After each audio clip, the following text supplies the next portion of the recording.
ang buhay ay parang panahon. Pagsikat ng araw kay gandang pagmasdan, naghalong kulay sa kalangitan masaksihan. Sinag nito'y nagbigay liwanag sa buong sanlibutan. Tila ba yung nakikita ang kaligayahang walang hanggan?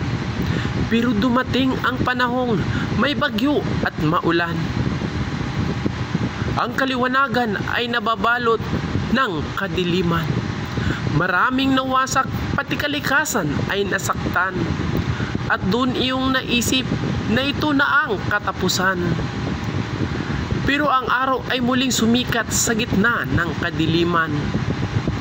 Muling makita ang liwanag at paghihirap ay wakasan.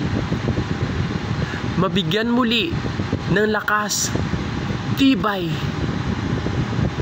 pag-asa at pangarap na dapat nating ingatan.